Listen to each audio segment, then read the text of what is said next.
Sino na po kayong fan? May pinagmanahan ka naman pala eh.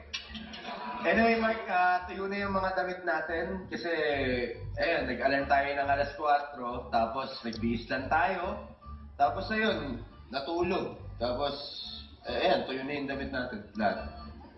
Teka. Oh. Walang iya ka. Bakit? Magsi-swimming tayo, ganyan ang suot mo. Tsaka di ba overnight lang tayo? Bakit dalawa bag mo?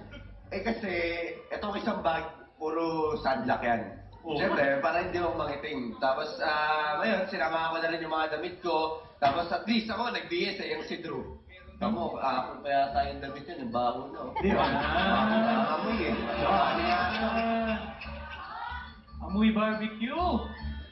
Barbecue yun.